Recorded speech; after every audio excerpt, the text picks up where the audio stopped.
and she was soaking wet like a horse that had been in a race. Yep. And snowed. Oh, it smelled like what? Ooh. Oh, there she is. We're talking generally about that. That is what I do for a living. What kind of answer? Let's talk about the same. Not hoochie coochie. No, not that. Not hoochie coochie, yes.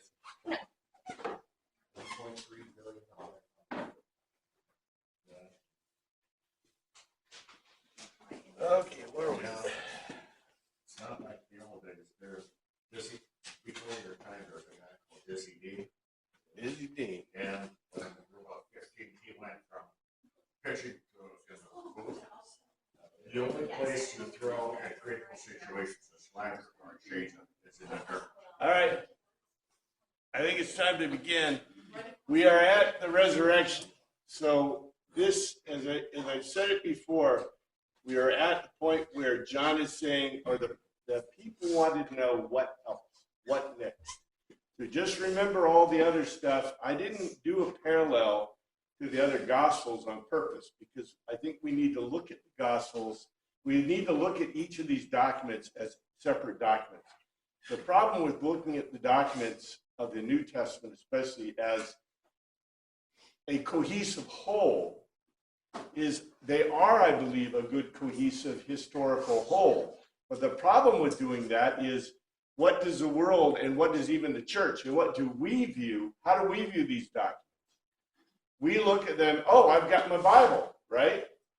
They're not. They are separate documents. And so forever and a day, the professors and professorettes who are, non-Christians trying to destroy Christianity, who do not even understand what history is about, will tell you, what do they say? We don't trust the Bible because it's just a religious document, right?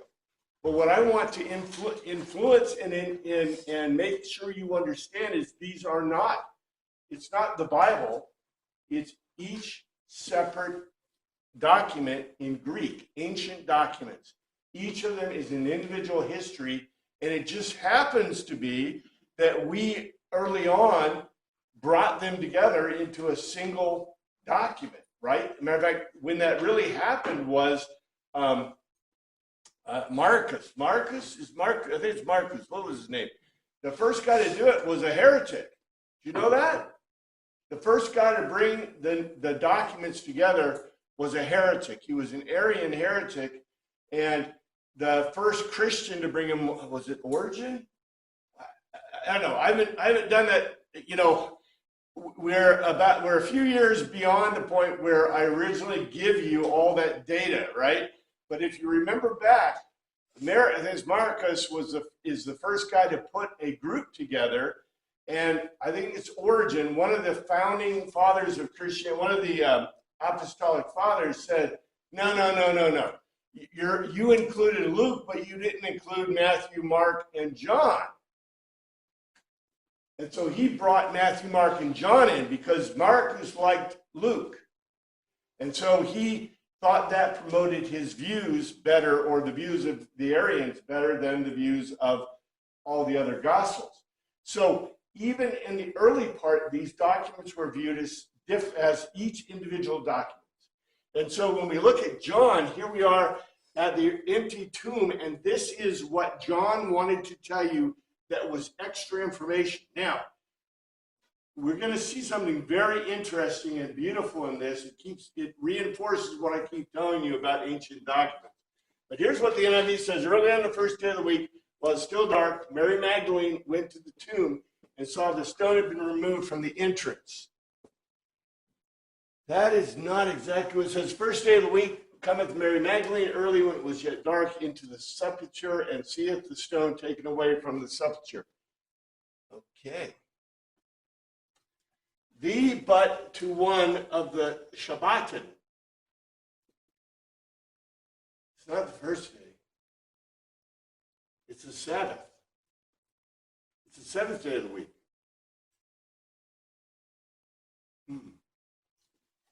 That's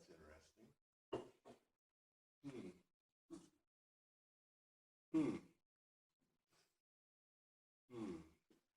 Magdalene comes or goes early in the morning at dawn. So it's the dawn of the Sabbath, which means it may be the first day of the week, Sunday. I don't know, this is interesting, isn't it? Darkness, even now, of she being to her into the sepulchral monument, and does she look at the stone, it having been lifted up from among of the sepulchral monument? But to the one of the seventh day of the week, Shabbat, Mary the Magdalene comes early in the morning at dawn, even now of darkness, of she being to the sepulchral monument, and does look at the stone, it having been lifted up from out of the sepulchral monument.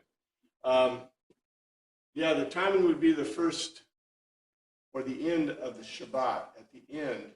In other words, it's still dark, right? When does Shabbat begin? When does the day end and begin in Jewish thought?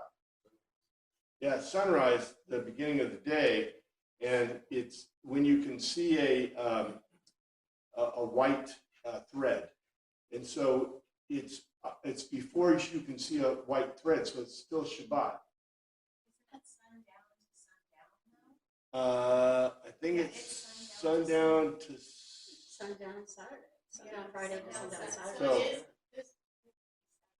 it's interesting though, isn't it? It's an interesting thing, and it's a little bit of a conundrum.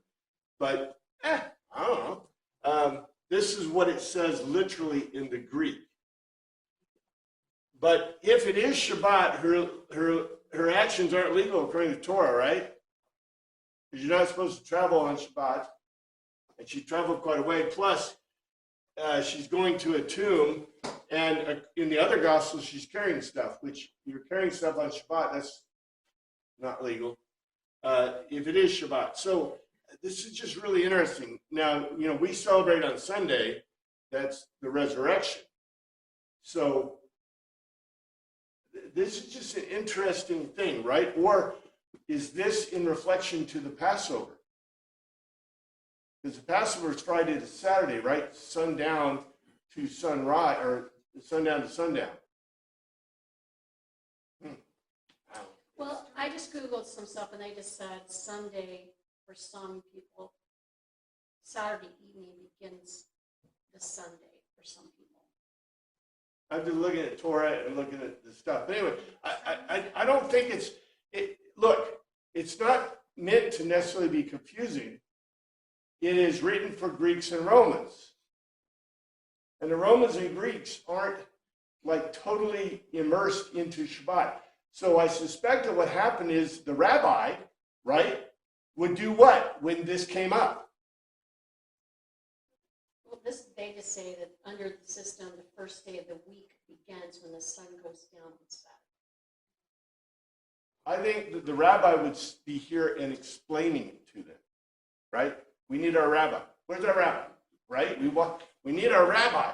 We need the rabbi dude who knows all this stuff and can answer this specifically by the Torah law. So Strong's in the interlinear, it says Strong says the Sabbath or day of weekly repose, by extension, a Sennight, that is the interval between two Sabbaths.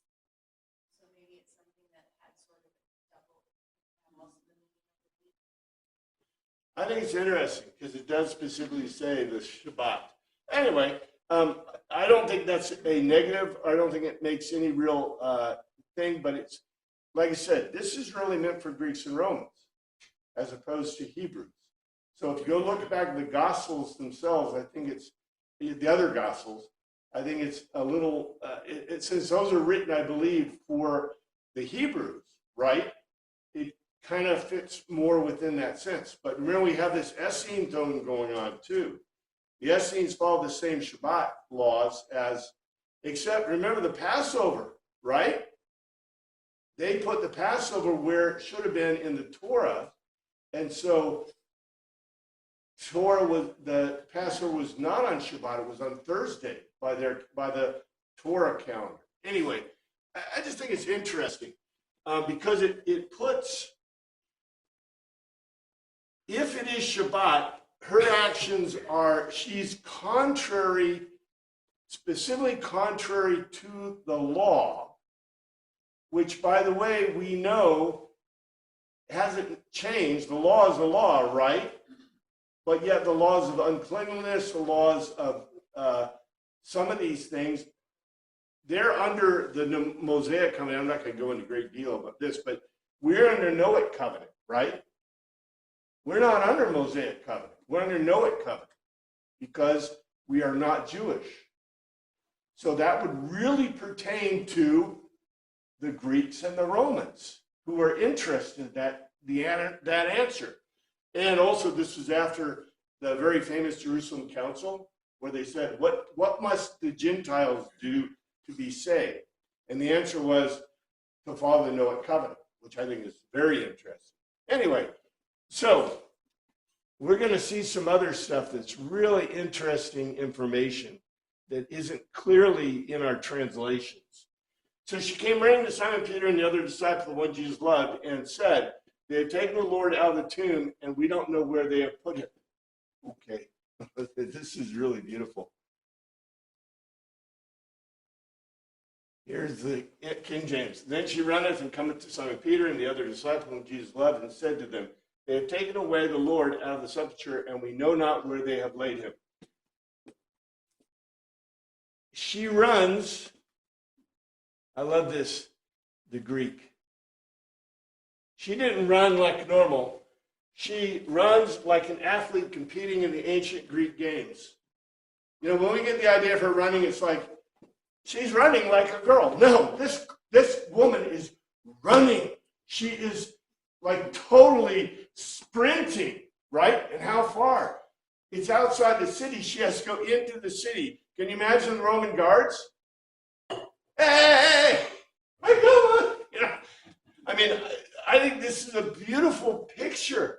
You know, it's not she's just running. She's running like an athlete, you know, like a gazelle, right? She's probably pulled up her skirt, you know, her robe, and she's like chugging her legs like crazy.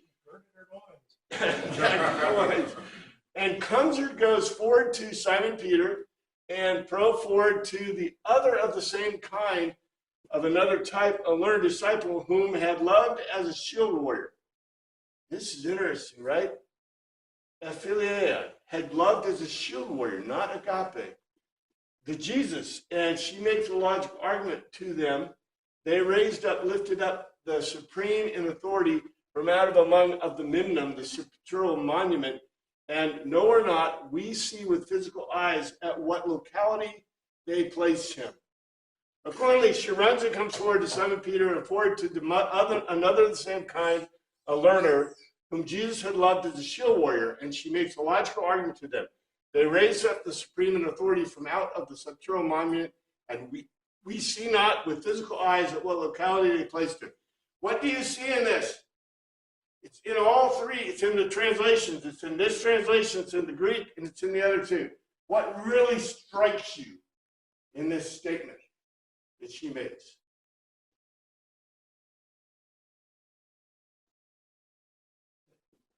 That she thinks they moved him somewhere? Well, look what she says. We see not. It's we. It's in the Greek. It's we. It's Not just her. Yeah. how many were at the tomb? Well, the other accounts put a lot of women there. Yeah, here's my notes on this. Let's see. Mary was not using the royal we, like the queen, we, right? She had other people with her. John didn't think it was worth the paper and ink to say who, right? The other ones already said, but this is a whole point of contention with the professors and professorettes, because they will look at this and they'll say, oh, but John says that only she was at the tomb, right? And we know that all of a sudden we have we's. Look, read the Greek, okay? She may have been the fastest and the first one there to tell. She may have been the fastest runner. Well, it says she runs like an athlete, you know? And I don't, you guys see a little problem with that too in the Greek. Do women compete in the games? No. It's not they couldn't run. Now the Spartans, according to the Spartans, the women did, right? The young women did. But anyway, this is really interesting stuff. Kind of funny that they also make the big deal when John and Peter running, and they made the big deal that John got there first. Or, Well, yeah, we're going to He's get supposed to to go that. in, yeah. yeah, John outran him. always refers to himself in the second person. When he mentions the disciple that Jesus loved, he's talking about me. He says, that's me. I'm the one that Jesus referred to as shield brother. Well, and you notice, before he said that Jesus loved him agape. Remember? And now he's saying that Jesus loves him like a shield warrior. So what changed? He's not in care of his mother. Jesus' mother. Well, yeah, see, agape would be much higher than shield warrior. So if you're like a shield warrior, that means that Jesus could be human. So I think that John has reverted, right? And he's telling us this. He's indicating that, he believed that Jesus was God, but then Jesus died. Your God can't die, right? So now he's like a shield brother because he is indicating that Jesus, the human Jesus, died.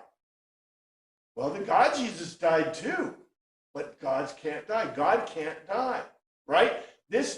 Look, I really think that we need to put on our philosophical or logical reasoning hats all the time, reading the Gospels, because we've been taught, the church doesn't teach this, the church just gives us the documents. We have them in English, we read them in English, but the English is not sufficient.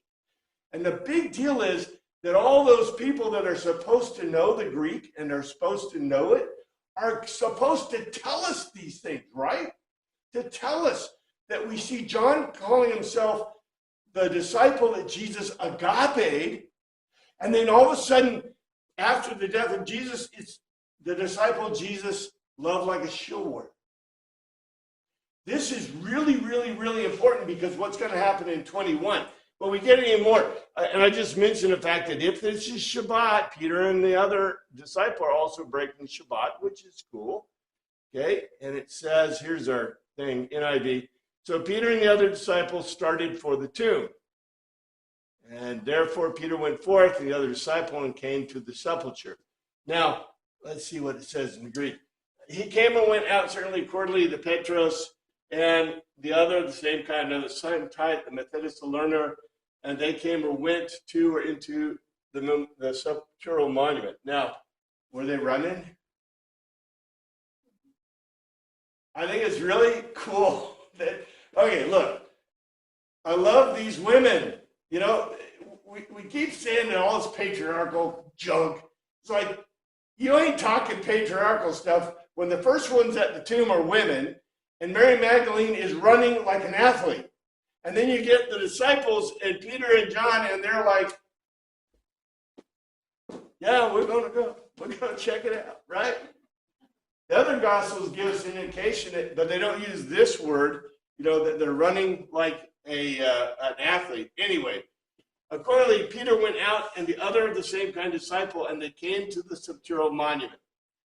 So if this is Shabbat, and even if it's not Shabbat, they'd be unclean, right? Going into the sepulchral monument. And I just mentioned this because this is what's going to happen. Both were running, but the other disciple ran Peter and reached the tomb first. So it tells us they're running. Let's see how they were running. And it is the same. I'd forgotten that. So they ran both together, and the other disciple did outrun Peter and came first to the sepulchre. They were running like an athlete, so they ran too, just like old Mary Magdalene. But the two of the same place are timed together, and the other of the same type, another same type, a learner, ran forward swiftly without unnecessary delay of Peter, and he came or went foremost to or into the sepulchral monument. So I don't know if Peter was in less shape. Is there a Greek word for running like a sloth? This is my favorite insight into John's personality. I don't know mentioning that he got there first is really that important to the narrative of what's happening here. But he wanted to make sure he ribbed Peter a little bit in the process. There's even more of this in 21, which we see here too. Because you have to ask yourself the question, was John unaware? No, I think he was way aware of what he was doing. Was there some contention between Simon Peter and John? I suspect there was. Peter didn't write a gospel, so he didn't get his word in, right? Get his side of the story. He may not have been as academically or educationally or, writing as well, right? So remember, we use Libreus, but Peter didn't feel like he needed to put down a gospel like John did, but John really wanted to, and he did. And you get this feeling, but it's pretty funny. But Peter would have been dead by this time when he wrote this gospel.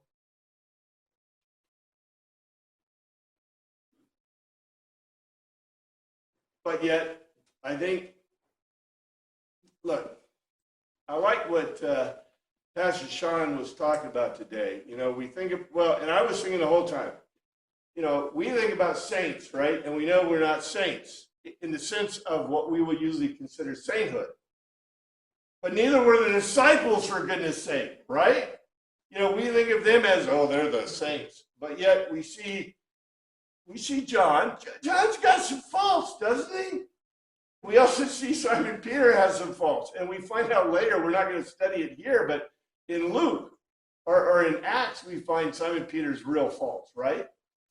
I suspect if we were able to go back in time and be among the 12 disciples and witness them in their lives as they were in that situation, not as was recorded in writing, but as they actually lived, we'd be shocked. Like, these are the disciples? These guys. It's interesting in The Chosen when they show like the disciples having discussions about stuff and they don't agree on stuff and they're like, almost at each other's throats sometimes. And they are food focused.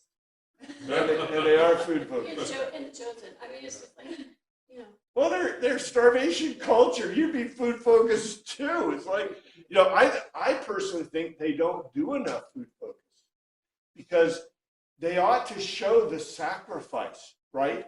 The fact that when they go for the sacrifice and they start smelling that meat cooking, it ought to be like I haven't had meat for 2 months, and they're like slathered, like it's foaming to the mouth almost because they're so hungry for the meat, right?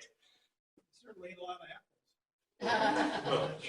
Yeah, you wonder how they had the apples. I don't think the apples existed, right? Yeah. Do you think it could also be sort of a personal detail that John's just adding? It's like, I was there. I know what happened. Just to sort of underscore to the people reading, like, I remember even the details. It may be, too, if we look at Acts, and you look at Acts, you look at Luke, and Simon Peter doesn't come out, Simon Peter really doesn't come out smell like a rose in Matthew, Mark, Luke, or John. And even in the Acts, he doesn't come out smell like a rose, but he's redeemed. I mean, he's redeemable, right? Because Paul calls him on the carpet. John is going to Jesus is going to call him on the carpet. Jesus calls Simon Peter on the carpet. And, we as people don't ever like to be called on the carpet for anything, right? Even when we're really at fault, we're like, oh. But yet Jesus still used him. And he preached some amazing sermons in the history of time. Yeah, and I think So in spite of himself, God used him. what's funny too is going back to The Chosen, is old Simon Peter trying to figure out how to give a sermon. Yeah. That is kind of funny. It's like, hey, how was that, Andrew? I don't know. Other people listen. So, but he got the story wrong, right? A couple of times. You go, okay, Anyway, so all this is really interesting. And he bent over and looked at the strips of linen lying there, but did not go in. So they've run up. John got there first. Peter John is just kind of standing outside. I don't know what John's doing. Look, none of this looks even good for John either, right? John ran like a gazelle, beat Peter, and he's sitting there twiddling his thumbs. He didn't go in. Now remember, what's that? I said, fools rush in. Fools rush in. Well, remember I told you, if he goes in, he's unclean. Now, if it's Shabbat, that's a big deal. It's Passover. Well, there's no leftovers anyway, right? So, and like we said, many people couldn't eat Passover lamb because they couldn't sacrifice. But anyway, this words that are used are really interesting. They're not exactly what we get in the Greek. He's stooping down, looking in, saw linen clothes lying, yet went he not in. You notice looking in is an added construction. And Parakyphus, he having stooped beside, stooped near, to stoop near. Does he look at lying outstretched the pieces of fine linen? No or not, indeed, though, however, he came into. So in other words, and he having stooped beside, looks at the pieces of fine linen lying outstretched, indeed, though he came not into. Was that John? Yeah. That's John. I think it's interesting the words used, though. Then Simon Peter came along behind him and went straight into the tomb.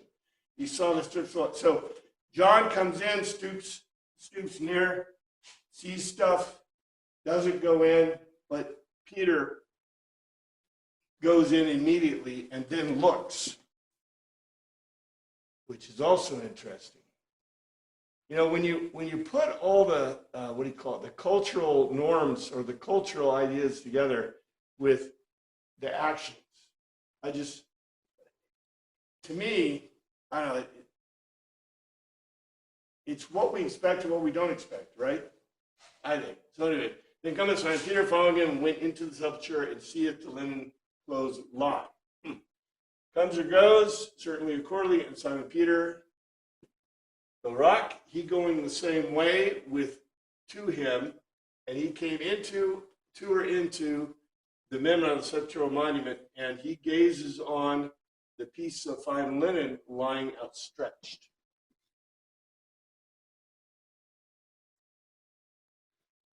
And accordingly, Simon Peter comes, and he going the same way with him, and he came into the sepulchral monument, and he gazed on the piece of fine linen lying outstretched. Let's see. Again, entering a tomb will render one unclean, and also is breaking Shabbat. Oh well. We get more details in the other Gospels, but this is pretty interesting details. As well as the cloth that had been wrapped around Jesus' head, the cloth was still lying in its place separate from the linen. So let's see. These words are really interesting too in the Greek. You notice this is a lot longer than our translations. And the napkin that was about his head, not lying in the linen clothes, but wrapped together in a place by itself. And this is a sweat cloth. It's in the Greek, sodarion, a sweat cloth for wiping the perspiration from the face or binding the face of a corpse. So all those guys wearing do-rags, they're wearing a solidarion, which is for binding the face of a corpse. Tell them that, right? Which was honor against of the head, in the sense of seizing his part most readily taken hold of the kephalos of him, nor not in company with the other pieces of linen lying outstretched, other things contrariwise at a space apart from. Having been entwined, wind up in, wrapped in together into one, a spot. So it's not clear. I think the other Gospels give us a little more detail into this, but maybe not. What's interesting is, here's a translation. In the sweat cloth binding the face of a corpse, which was on his head, not in company with a piece of fine linen lying outstretched, contrariwise at a space, having been entwined into one spot. I think, isn't it Matthew that says it was still in the shape of the head, or as if it had a head in it or something like that, or gives the impression that it was still kind of a form? Yeah, separately folded. I think it gives the impression that it was, but what's interesting, right, is you would put, they wrap you in myrrh and aloe and all these stuff, and like it's sticky, gummy, sticky stuff. And yet, here you have all the wrappings and all the pieces removed. So what do they have? Tetracycline? I don't know. And we're able to get it all off. Just try. You need your gum out, right? Your gum out, and the gum out you use for that kind of yucky stuff that's sticky, right? So it came off the head and everything else. So the fact that it's lying in a spice, and usually what these tombs, I should have got a picture of one of these tombs. I don't think I've showed you one yet, but you put the body on, and by the way, almost all those stones today are way shorter than we expect. Why? People were shorter. Yeah, big time shorter. So, you want to save stuff, so you put the average. I guess if you're too long, they just lop off the back of your feet, or maybe let you hang off, but the tall guys would have a real problem. But, they put you on it, and the fact that probably the linen was still, I think the other gospels gives the impression they're in a corner or away, but yet the impression I kind of get from John here is that they are separated, and that the linen that went around his body was in one place, and the headcloth was probably where his head had been before. So anyway, just these details, I think they were meaningful details, because in answering the question, what else? Remember, what else? What else? John is answering what else. Finally, the other disciple who had reached the tomb first also went inside, and he saw and believed. This is really important here. I don't think we get the redo of the word for agape. We may. I can't remember. Then he went outside also the other disciple which came first into the sepulchre, and he saw and he believed. At that time, certainly accordingly, he came into, and the others, the other of the same kind, another similar type, a learner, he having come or gone foremost, tore into the sepulchral monument, and he saw with physical eyes, and he was persuaded, episteuin, he was persuaded, convinced by a logical argument. You notice it's translated believed, but accordingly, and at that time, the other of the same type disciple, he having come foremost, came into the sepulchral monument, and he saw with physical eyes, and he was persuaded. Now, what is really important about this is, what does this indicate about him before he saw this? He was not persuaded, convinced. He did not, in the words we use today, he didn't have faith. He didn't believe. He had to see it, and that's why he referred to himself as the one who Jesus loved like a shield wore. See? He is telling us, even before he came into the tomb, that he was having a problem. See, what I really want to make important, what I think is important about this is we're going to get another, I haven't looked that much forward in this since I translated. But we get Thomas, right? And Thomas doubted. Who else doubted? I think all of them did. John doubted. They doubted. They all doubted, right? I think it's very important. It's obvious. This is obvious, the author. It's a backward confession. He wasn't convinced until this moment. It's unlikely that this is written in a bragging sense.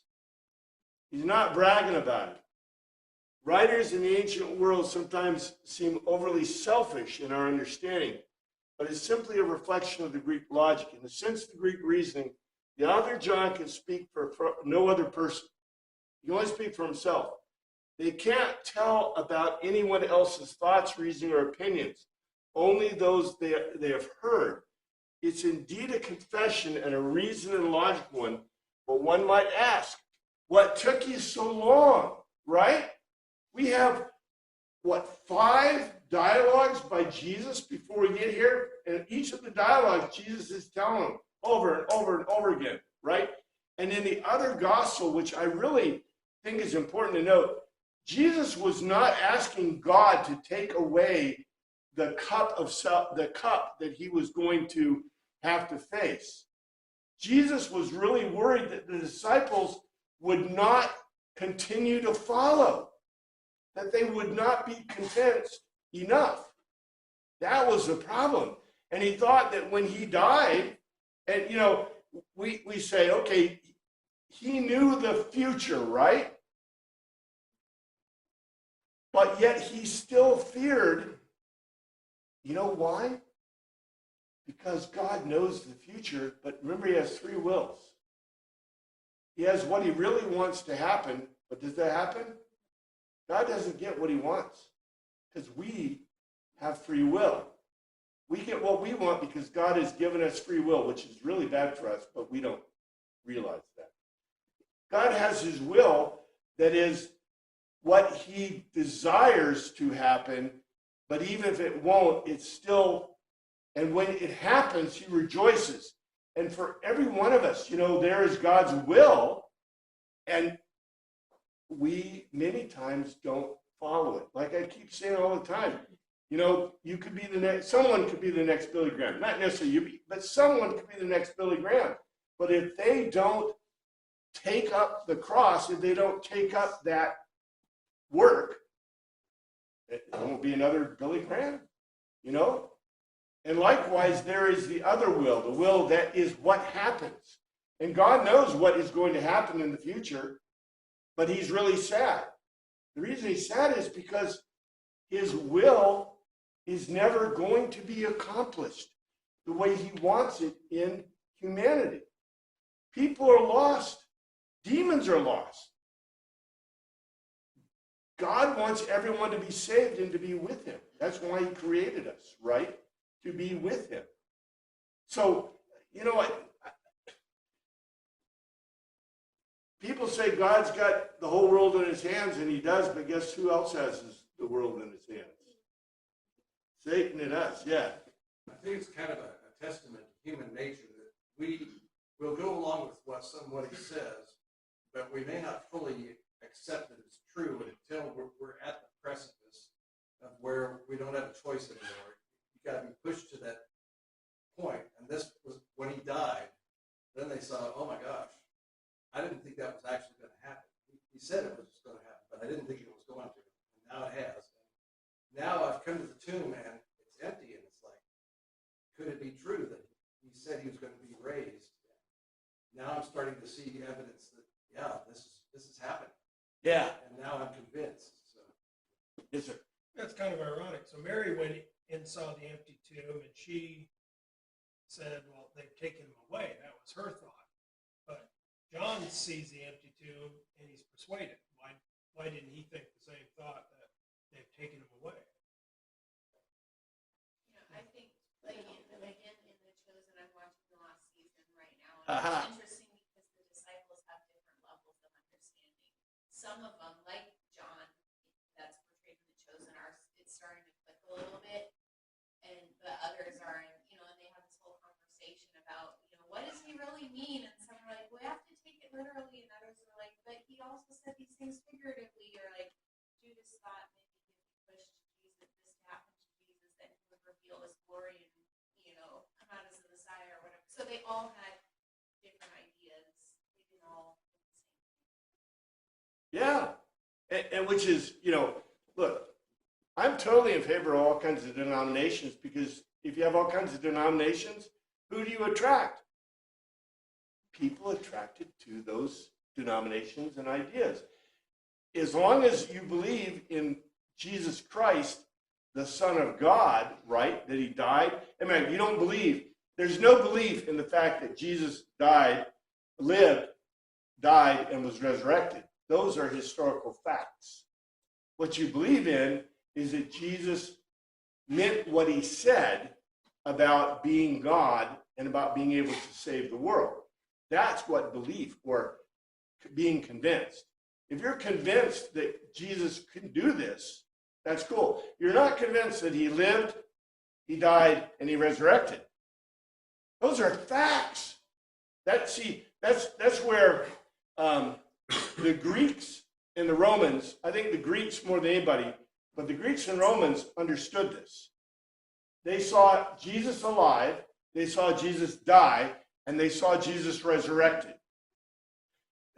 You don't need to argue about facts and history. The argument becomes one of reason, one of logic. So if he lived, died, and was resurrected, what does that mean? Right? And the meaning, Jesus told us, I'm God, and if you trust in me, if you are convinced of what I told you, what happens for us? You live, you have salvation, right? You can be like gods. It's just beautiful stuff, beautiful stuff. Logic and reasoning, which is one of the things that we seem to be lacking in our culture, right? It's really sad. They still did not understand from Scripture that Jesus had to raise from the dead. They still did not understand from Scripture that Jesus had to rise from the dead. And you have that in parentheses. Is that added The or NIV adds that, and there are no parentheses, right, in Greek. Then King James says, whereas yet they knew not the Scripture that he must rise again from the dead. Here's what it says in the Greek. The Greek's what matters, right? Not even yet, assigning a reason. This is, remember, a logical term in Greek, gar. Assigning a reason, not even yet. They saw with physical eyes the writing, the grave of the writing, that are because it is necessary him from out of from among of death be made to stand up. Necron and asteneia, to be made to stand up. Remember, there is no word in any language in the world for being resurrected from death. There is no word. In the Greek, necron and asteneia, to be made to stand up from death. The same reason, and yet they saw with physical eyes the graven, that is necessary he out from among death be made to stand up. That's in spite of the fact of what John said about being convinced. Why do you think the NIV put it in parentheses? Because in English, the parentheses indicates a separate thought or separate idea, and they thought it was necessary. Greek isn't like that, and it's you have to read in between the lines in the Greek. So I don't know. so did John write that line? John wrote this line. Yeah, John wrote this line. Because sometimes they put things in parentheses that Or they extra? translated added that. In the King James, it's always italics, and in the NIV, we don't know. Remember I told you, if you go look at Wikipedia, this is why Wikipedia is, don't listen to Wikipedia. Maybe we'll get Gronkopedia, I don't know, with real answers. But in Wikipedia, if you go look and it talks about Greek questions, and it'll say, you can always tell it's a question in Greek because it has a question mark. And there are no question marks at all. You can always tell in Greek if it's a question because it's the T word. The T indicates a question in Greek. It's the only way to indicate a question in Greek. Like other languages, by the way. English has some funky ways of including it. Here, I gave you that. There's a Tanakh allusion, Psalm 16:10. I won't do the whole thing. We'll go down here. Let's see. Maybe a little bit up, a little bit here. There's. I say to the Lord, you are my God. Apart from you, I have no good thing. I say to the holy people who are in the land, there are noble ones in whom is all my delight. Those who run after other gods will suffer more and more. I will not pour out libations of blood to such gods or take up their names on my lips. Lord, you alone are my portion and my cup. You make a lot secure, my lot secure. The boundary lines have fallen for me in pleasant places. Surely I have a delightful inheritance. I will praise the Lord who counsels me. Even at night, my heart instructs me. I keep my eyes always on the Lord. With him, my right hand, I will not be shaken. Therefore, my heart is glad and my tongue rejoices. My body also will rest secure, because you will not abandon me to the realm of the dead, nor will you let your faithful one see decay. You have made known to me the path of life. You will fill me with joy in your presence, with eternal pleasures at your right hand. With the statement, and here's the question, with this statement, the author John is telling you that he was not convinced that Jesus had risen from the dead, only that he was convinced that Jesus was the Messiah and the Son of God. The previous confession is concerning the Logos to tell us up to this point and nothing else. So John is convinced that Jesus meant what he said, but he wasn't necessarily convinced that Jesus had risen from the dead. So when you said Mary Magdalene goes, they've taken him. What is John and Peter thinking? Yeah, they took him. Somebody took him, right? They've taken him away. So John is telling us he's convinced that Jesus is the Messiah and the Son of God, but he's not convinced about the resurrection. That's what it's telling us, right? This is one of those, the secret code. No, it's not secret code. It's just what is written. We know the end of the story, right? We have read this. How many times have we read this in our lives? Over and over and over again. The problem is, I reread my favorite books. I love to reread books that I love to read, right? So I read them, but what? I know the end. I know them, right? I've read them, so I know what happens and I anticipate. So we know the end of the story. We anticipate it. If we were reading this or hearing this for the first time, what would be our impression, right? That's what I'm trying to get for us, is that initial impression. And this is a very interesting thing. So then the disciples went back to where they were staying. Okay? The disciples went away again to their own home. That's interesting too, to their own home. King James, or the NIV fixed it for us. So they went off, aside or behind, certainly quarterly, anew, forward to themselves, the learners. Did they go to their home? Where did they go? In the Greek, it just says, accordingly, the disciples went off anew, forward to themselves. Wherever they were all hanging out. Yeah, what? The marketplace, the garden. They didn't go home. It's whenever they're at, maybe they're in hiding still, They ran like gazelles, or, ran like athletes, supposedly, and then they went back. Now, this is something else. Now, Mary stood outside the tomb crying. As she wept, she bent over to look into the tomb. Okay. Now, this is interesting.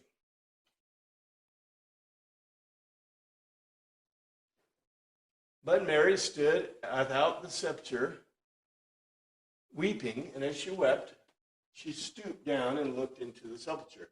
Mary, but had been made to stand forward to the sepulchral monument outside of doors. She weeping aloud, which how? Certainly accordingly, she was weeping aloud. She having stooped near to her into the sepulchral monument. Okay. Where was Mary Magdalene when Peter and John were running to the tomb? All right, I know, you see, remember this is Greek literature. What is John telling us? Who else was running with him? And not just Mary. The The we, whoever the we was. So, now, if our chosen was really our chosen, I mean, if they let me do it, this would be cool. So you get Mary Magdalene, the we, right? And who else was the other Marys that came with her to the tomb. And they see the tomb, the stone rolled away, they see the body's gone, and they run like athletes. At least she did. Maybe the other ones were like, older or younger, who knows? But they're puffing it up, and maybe they're running like athletes. But she gets to Peter and John and tells them this. So they have caught up by this time. So even if she's telling them, they're catching up. Can you see all these ladies running? I mean, this would be, the Greeks get this. We don't get this. The Greeks get this because they're used to adding these divots to the story, right? To the information, to the history. So Mary Magdalene's running like, an athlete. Yeah, she's got her skirts up and she's running, and the Roman guard goes, hey, it's like Monty Python. Hey, hey, and they're all coming through, and all these ladies are coming through, and they go to wherever the guys are, right? And the guys, now, are there more than Simon, Peter, and John? We don't know. Probably not, maybe not.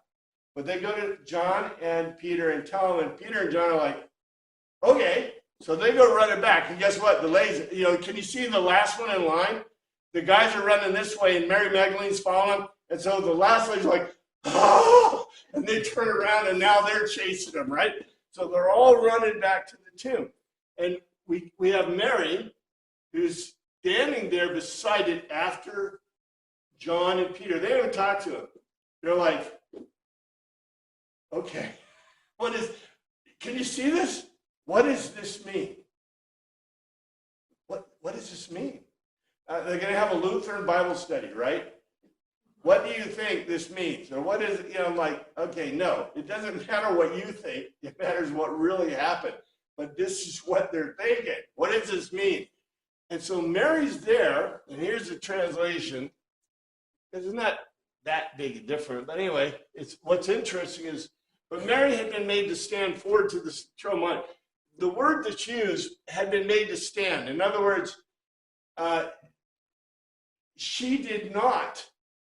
Okay, this is patriarchy. Okay, so the guys are going to check it out, and she's made to stand at the side to wait, right? And plus, that's just the culture and the society anyway. Plus, how many people could fit in this thing? I don't know how many people could fit in the tomb. But she's standing forward to the sepulchral monument, weeping aloud outside of doors. She's outside of it. Accordingly, which how she was weeping aloud and having stooped beside. So after the boys leave, we don't know how many are with her, but she stoops beside to look into the sepulchral monument. And so the repetition shows the how and why of the circumstances. Mary's weeping in a classic fashion, such she is bending from the waist at the side of the tomb. She isn't just standing upright outside. So in the Greek shows us that she's stooping and looking into the tomb, which explains what happens, right? Because this is confusing to us a little bit.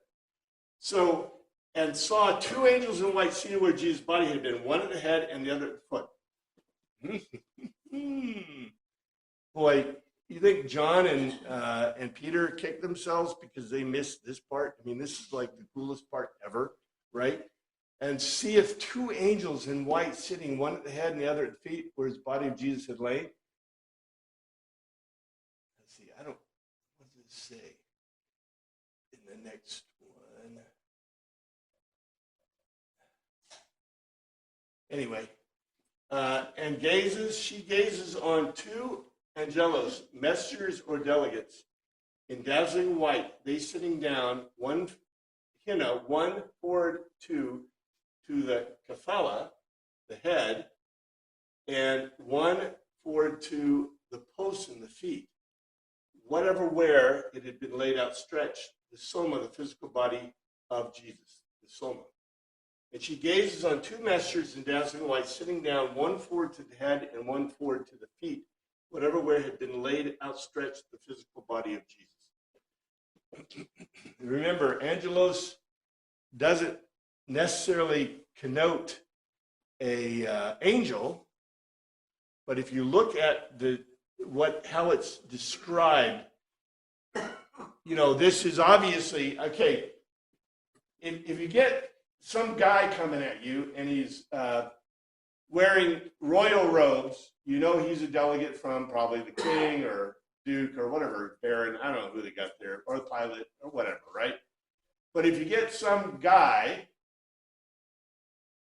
wearing dazzling white, what's your conclusion? Supernatural. Yeah, supernatural angel. So this is a good translation of angel, angelos, but really means delegate. They asked her, woman, why you're crying. Okay, John also skipped, let's do this. They asked her, woman, why you're crying. They have taken my Lord away, she said, and I don't know where they have put him. And remember, this is what John and Peter think. It's the same thing that John and Peter think. We don't know where they put him. They weren't thinking resurrection. Has anybody resurrected from the dead? Well, we got a couple Jesus did, right? Lazarus, and you got that young man, right? And we have and Jairus' daughter, yep, and then you have Old Testament, right? But not enough. Look, the number of people, and do they rise from the dead themselves? No, Jesus did it. Jesus did it, or God did it. Elijah did it, right? But Jesus was there. Jesus was there. So they're not even thinking this. And they said to her, woman, why weepest thou? She said unto him, because they have taken away my Lord, and I know not where they have laid him. John also cut this one short, and I'll explain how, on purpose. And they make a logical argument to her. Those ones there, the married to the Ganea, the married woman, she's called a married woman. It's a question. Why are you weeping aloud? She makes a logical argument to them. That is because they lifted up the supreme authority of me, and know or not, I stare at what locality they placed him. And those ones there make a logical argument to her, married woman, why are you weeping aloud? She makes a logical argument to them, because they raised up my supreme authority, and I stare not at what locality they placed him. What part in the logical argument did they leave out from the angels? Fear not. Yes. When angels greet you, remember this is very important. If you ever meet an angel, the first words the angel says to you is, fear not. In the Bible, this is the thing that we see over and over again. The only time they leave it out is because you already know it, right? It's presumed, right? And matter of fact, John didn't feel like he needed to add it because it's part of the logical argument. But if you're reading this in the church, we're not talking about the era where you're restricted, right? The Torah restrictions today, you can't read with you can't read any ads. You're really in trouble. They may have added this, right? Fear not. Fear not. Why are you weeping aloud? Why are you weeping aloud? Because they raised up my supreme authority, and I stare not at what locality they placed him. This is what they think. At this, she turned around and saw Jesus standing there, but she did not realize it was Jesus. Now, that's not exactly what it says in the translation. And when she had said thus, she turned herself back and saw Jesus standing and knew not that it was Jesus. These, she having said, having turned to or into to the back, and she gazes on the Jesus, he having made the stand. And know or not, she saw with physical eyes better, because Jesus it is. All right, I'll finish with this in the translation, and we can continue from this point next week. These she having said, having turned to the back, and she gazes on Jesus, he having made to stand, and she saw not with physical eyes that it is Jesus. And so, why do you think she didn't recognize Jesus? He's dead and taken away. Yeah, he's dead, he's taken away. Plus, not just full of tears. This babe has been doing the weep thing, right? We don't get the weep thing because we aren't part of this culture, but the weep thing is like, it's huge. And plus, what did she see in the tomb? Dazzling white angels. What's that? Scary things. Yes, scary hagios, right? Hagios things. But the impression we get is, and I didn't show you all the words in descriptions from the definitions, but when it says dazzling, it's not just, we think dazzling white is like, no one's wearing dazzling white today, are they? Maybe you got some dazzling white, but there's some dazzling white. It's just bright white, right? When it says dazzling white in the Greek, what does it mean? Yeah, like headlights. Like looking into the sun. Like, look, yes, exactly. You're right on the money. So she stoops down and she looks in and she sees these dazzling bright beings, right? That's how she knows they're angels. And they speak to her. And then she turns around, probably because she hears something, and she sees Jesus. And she can't see him. She can't see him any worse than you could if somebody flashed the flashlight in your eyes, right? And you're trying to look. Anyway, yes, sir. And Jesus would have been in his glorified body. So if she turned around and expected to see a wounded body, then there's a difference. Well, and if the last time I know we don't have any time, but let me give you a really quick one. So, it's like, for example, if you have a loved one that died, right? Today we make them look really nice. We put them in a casket, and the last time you see them, they look kind of like themselves.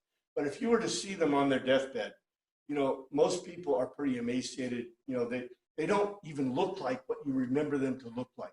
So when Jesus died, he didn't look like he normally looked. He was beaten, and and you're right. They see him in a somewhat healed. Somehow he's been partially healed, but he doesn't look like. And she's expecting.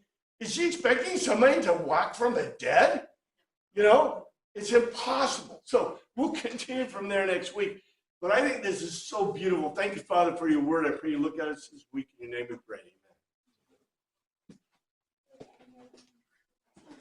So we're trying to catch up on the chosen.